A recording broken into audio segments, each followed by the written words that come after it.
Yes, I was just trying to get the last part of your question, but I think you're asking me exactly what's happening here at the moment. So we were very, very close to hearing from Coach Otto Addo right after the GFA boss, Keto Kwaku, gave his speech.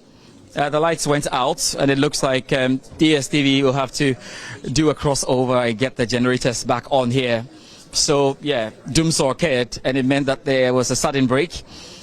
They have just stopped doing the Jama because we have a supporters group here, and they had to sing to keep everybody back on their feet.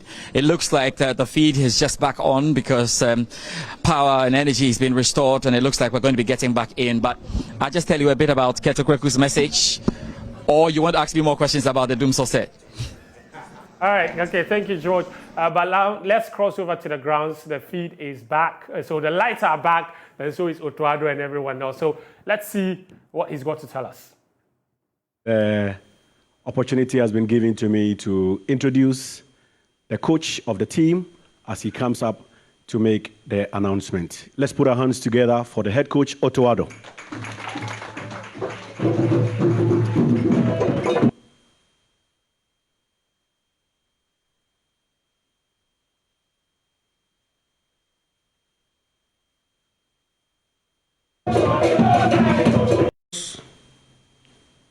Ajax Amsterdam.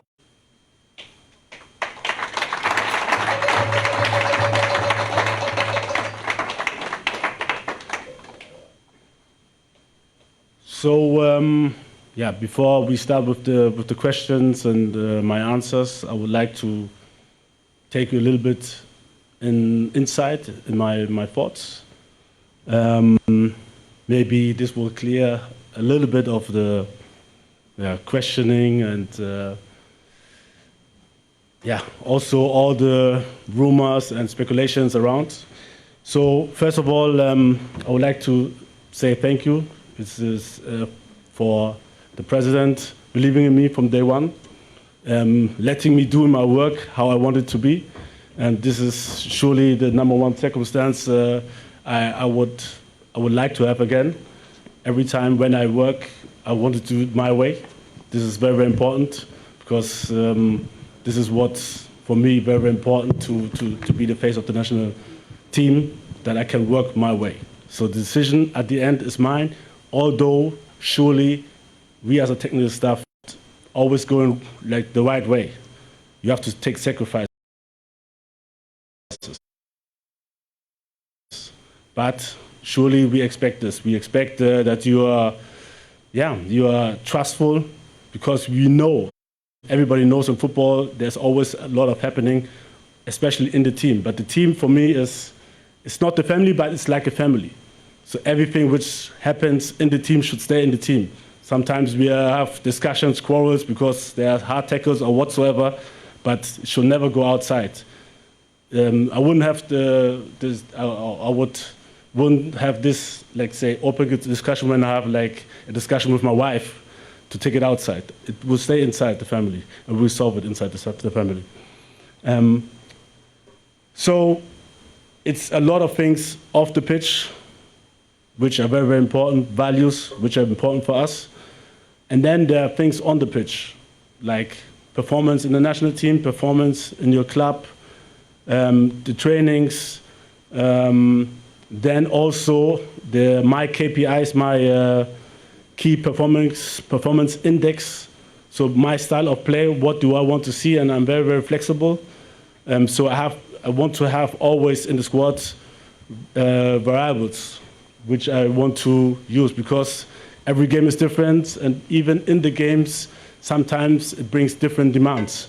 So it could be at the end that I need, let's say, a tall striker, and I have to have it in the squad because I know this team is coming like this way or this way. Sometimes it's like maybe we're behind, and we need wingers who are fast and can dribble.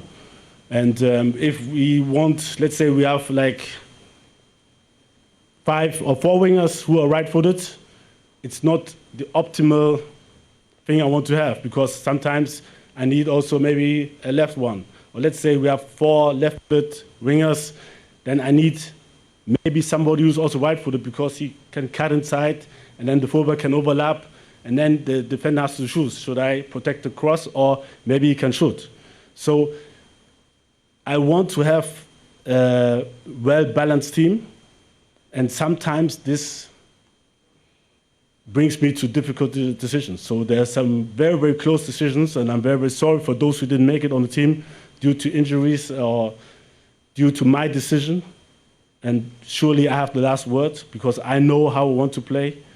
And it's just a pity, but this is football, and this is the job I took. And then I have to do the job well. I have to do everything well just to serve the country and to bring the best possible squad on the pitch, how I think it will be. And like I said, the president gave me the trust at the beginning, and we qualified. And yeah, I think it's always good to remember from where we are coming from. We are coming from not qualifying on 2018, and not so good AFCON. So it's rising. And I know surely we lost some games on the road, but this is the way it is. And if we take the right conclusions out of our losses, I think surely I'm humble enough to know we can lose against every team, but I'm very, very confident enough to know that we can win against every team. And this is what I wanted to tell you, just to bring a little bit of an insight about our decisions, which were very, very tight in certain positions, and hope everybody will understand a little bit more on how we put the team together. Thank you very much. Ladies and gentlemen, we have a few minutes to take some questions. Coach, please take your seat. So you raise your hand, you tell us your name, your media house, and your question. Unfortunately, we do not have much time, so let's be as snappy as possible. Kojo Mensah. My name is Kojo Mensah with the multimedia. All right. My name is Kojo Mensah Moshosho with the Multimedia Group. Coach, you talk about your KPIs on the field and off the field. So we've seen a player like Jeffrey Schlupp play regularly for his club, Crystal Palace, and then Schlupp Paintsil. So per your KPI, I want to know why these two players were not able to make it to your final squad. Okay, I forgot to say something. I'm a person also very much on principles. And one principle is like, I wouldn't like to do to anybody what I wouldn't like them to do to me. So I hope you understand that I wouldn't like to talk about players who are not in the squad. Like I said before, I give you some reasons on the pitch and off the pitch. And they were well communicated to the player. So it's between me and the player. And for me, that's it. And they know why they are not in the squad. And like I said, it's very, very difficult to understand from outside. This one I understand very well. But it's not good, I think, to talk about a player and then maybe the player comes back. So this is, for me, this is kindergarten. Goes forth and back and this and that. And he said this and he said that. We had a talk between men, between us, and they know the reason. So very, very sorry. I don't want to go inside that. You know my principles. And yeah, you have to, maybe if you want to suggest, but he knows or they know why they're not on the squad.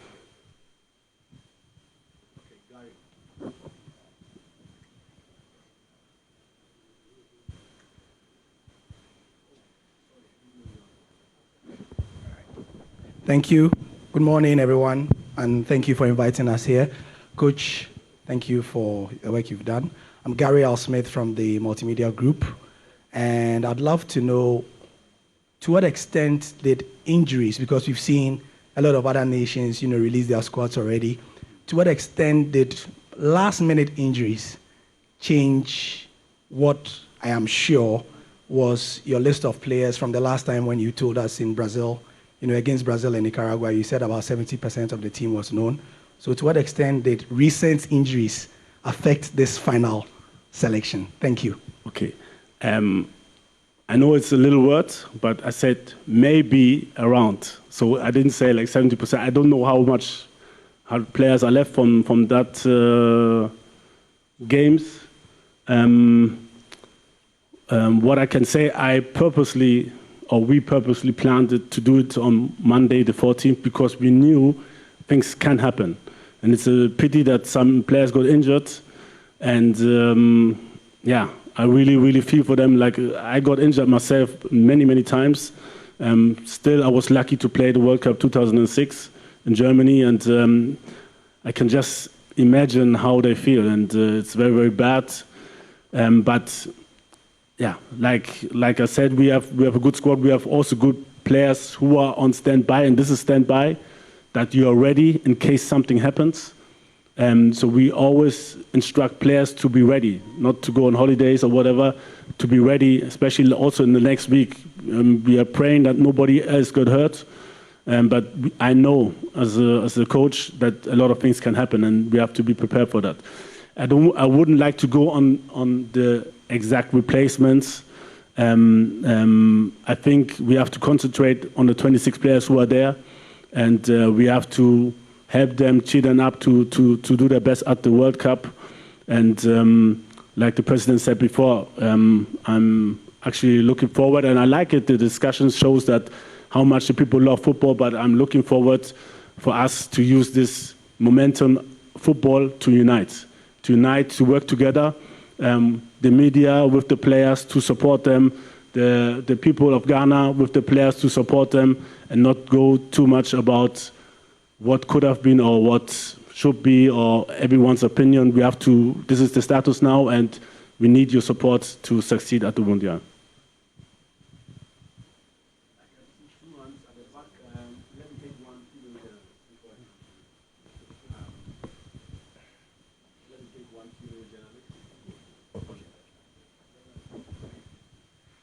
My name is Betty Yoss, and I work with GH1 TV.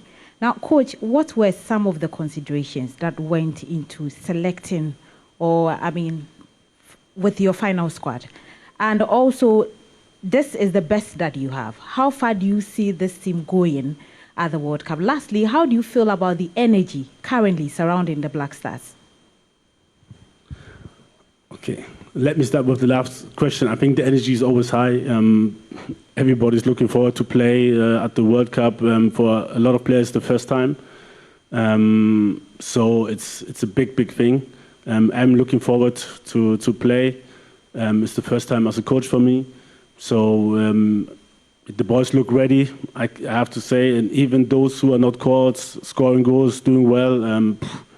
So like I said, we really had tough decisions to make. It's like, how far? It's difficult to say. So we have to take it step by step. The first aim is to survive the group stage. And like I said, I'm confident enough that I know that we can do it. We have a good squad. The players are very adaptable because, like I said, I'm a coach who can change within the game also tactics, and they prove that they can do it also. And so I'm happy to have these players. Which can, maybe use also my skill to adapt to the game and change. And if we can do this, we can get far. And the first question was? So, like I said before,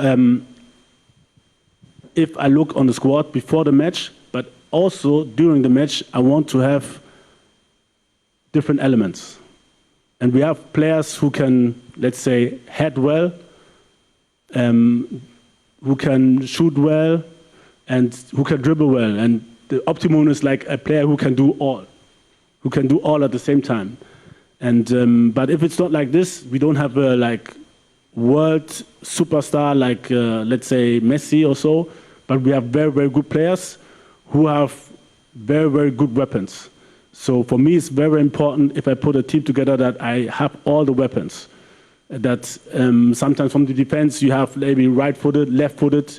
It's a big difference. It's a big difference. Sometimes like whatever, number 6 position, you also need to have a tall guy, maybe, and instead of maybe just small guys who can play football, tall guys who can defend, headers who's good on the ground against the ball. So I think we have all the elements, and this is how we put the team together. Surely in discussions with my technical staff, and I'm very, very happy that I don't have a technical staff which is aside me and saying yes to everything I say. They challenge me, this is for sure. And based on their challenge, I also sometimes switch my decisions. But it's good, and it's helping me. It's helping, I think, the whole staff to take the right decisions, and I'm happy for that. Okay, thank you very much, colleague journalist. Unfortunately, we do not have time for more questions, but there will be an opportunity outside. So those of you who wanted to ask questions here, you can do that when we step out. Thank you very much, Coach. We wish you the best of luck. It's time to hand over to Tato from here.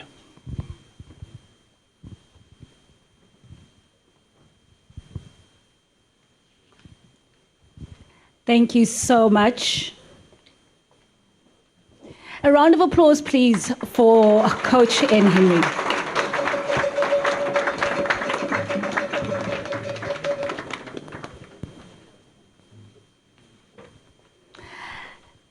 Now, to also find out exactly the reactions from some of the journalists with regards to exactly what they expected.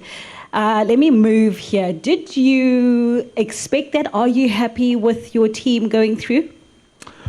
Honestly, I think that those are the coaches actually selected for us to go into the World Cup to play against. He says that it's his own decision together with the technical team, and he believes that this 26-man squad can actually prove what they've actually got in themselves. So, I mean, if it's gone for those 6 players, we should solidly stay behind them. There's one thing that I noted that Coach said, and they've been mentioning throughout the whole day, unity. Ma'am, as a Ghanaian fan, are you happy with the team that has been selected? Do you see unity here today? I'm happy, very, very happy.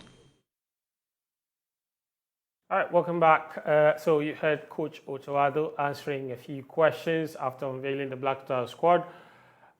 For clarity's sake, we'll just take you through the squad again. The goalkeepers are 3.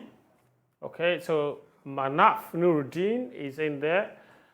There's, of course, Ibrahim Danlad also in there, and then Lawrence Ati Ziggy. These are the 3 goalkeepers. So, as we indicated earlier, the confusion around Ofori is settled now, so Ofori is not going to the World Cup.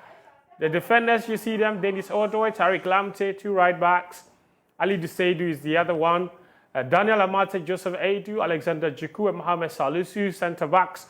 Left back, Baba Rahman and Gideon Mensah will play in that position. Midfielders, you have Andre Ayew, captain, Thomas Partey, deputy captain, Elisha Owusu, Salis Abdul Samad, Mohamed Kudus, and Daniel Kofi Shre. Strikers or attackers, Daniel Efriye Barnieh of Heart of Oak. Kamal Sowa comes in. He's never played for the Black Stars. Isahaku Abdul Fattah is in there. Osman Bukhari, Inaki Williams, Antoine Semenyo, Jordan Ayew, and Kamaldeen Suleiman. So only one player in this team has never, ever represented the Black Stars of Ghana. And we are talking about Kamal Sowa. Never played. Of course, I know Ibrahim Danlad has played in certain capacity for various national teams. Kamal Sowa never made his debut, never played for the Black Stars. This will be the first time ever he is meeting his teammates when they eventually show up. Muftau, there you have it. This is what all the brouhaha was about, 26-man squad. Very much almost the same squad that a lot of people, including yourself, predicted would be the squad. Otto Addo, I want to focus on Otto Addo and the reasons that he gave, basically none. For the exclusion of certain, he said, don't ask me about players who are not in there. But is that what it should be? That maybe now he's named the squad, so you know what, let's just rally out. He's answerable to Ghanaians. He takes home a whopping $25,000 per month. Ever since he was given the job, he's answerable to Ghana. So to say we shouldn't ask him questions about who does what or why he decided to play A, B, C, I don't think it's fair. I think that if they get an opportunity to speak to him out there, they should do that. They should ask him those questions because it's very important that he provides answers so that it clears the minds of certain people. We've heard so many things. He's spoken to players. Players have spoken to journalists. They've spoken to their managers and all that. So there should be clarity on some of the things that transpired behind the scenes. All right, let's cross over to George Addo Jr. He's at the DSTV office with Gary L. Smith. Guys, that was brief. Otto Addo, basically, sum it up for me, what he said at that press conference and what your impressions are.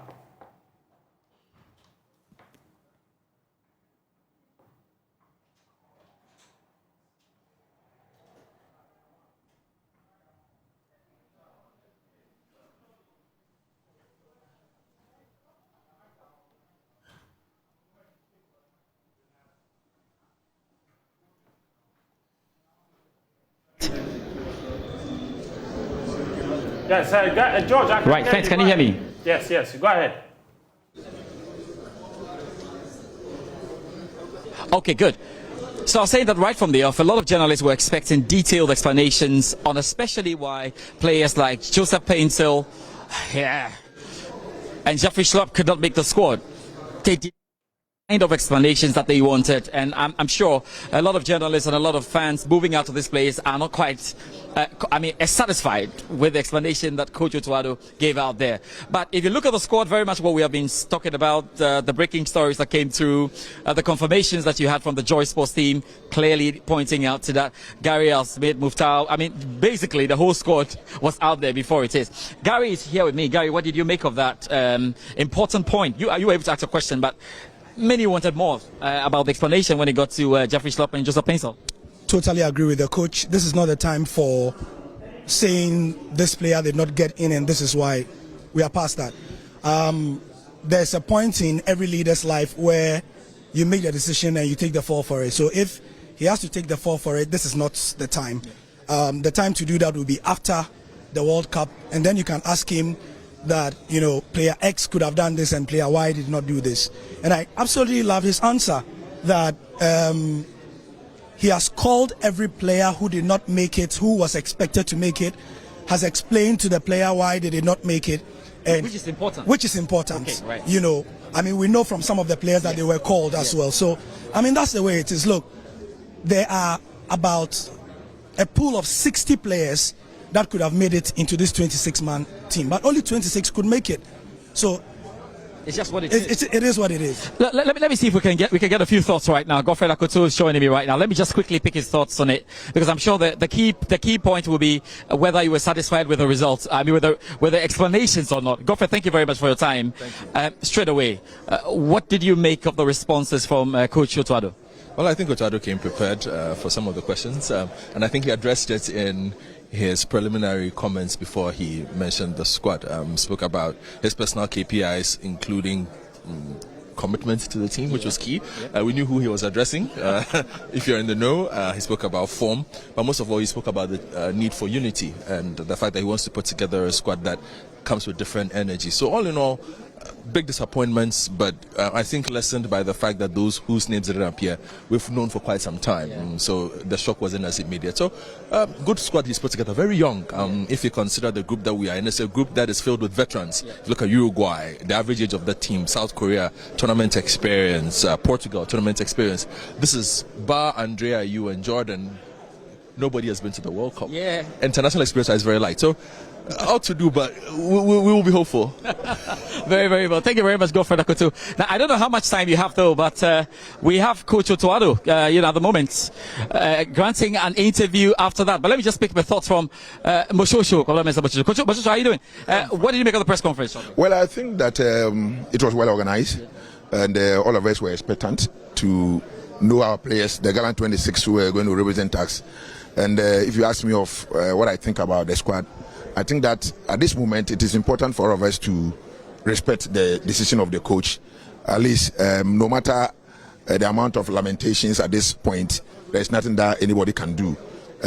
For example, I asked the question about why, because he told us about his KPIs on the field and off the field. One of them was on the field, how well you are doing in your club and how well you do when you come to the national team.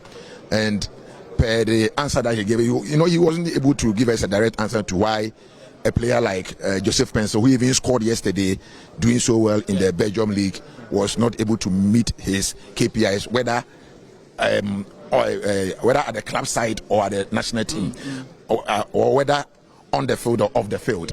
So I think that, like I said, though I wasn't too satisfied with the answer he gave me, I think that we need to respect the decision of the coach, and hope that the boys go to Qatar and make us proud. Okay, thank you very much. Moshosho, yes, of course, he's the show host, Ultimate Morning Show. That's very, very important. That's Empire FM. I'm just trying to see if we can turn a bit there, because Coach Otto Addo is looking to grant, and we can't do that now. So I would manage and get you the interviews of Coach Otto Addo and Keto Krek with the GFA boss, who are right now attending to the media. But for now, I'll hand over to you quickly as you run through this. Thank you very much, George Addo Jr. from the DSTV head office, bringing us a wrap. We will have that interview of Otto Addo exclusively for Joy Sports, and we'll share it across our various networks, of course. But it's now time to wrap it up. It's been wonderful. Thank you, Musbao. Thank you, Muftao, as well. We have been live on Facebook, on Twitter Spaces, on Joy Prime, Joy FM, and the Joy News channel. Before we go, let me tell you about this. You know what time it is. It's time to show up in style. Get your stylish wooden replica jerseys in different colors at any wooden store today. But hurry, they're limited edition. So there's lots in the store for the ladies. So style up this soccer season and cheer the Black Stars to victory in your wooden replica jersey. Available at all wooden stores nationwide. My name is Fentio Tahiru Fentio. It's been lovely coming your way.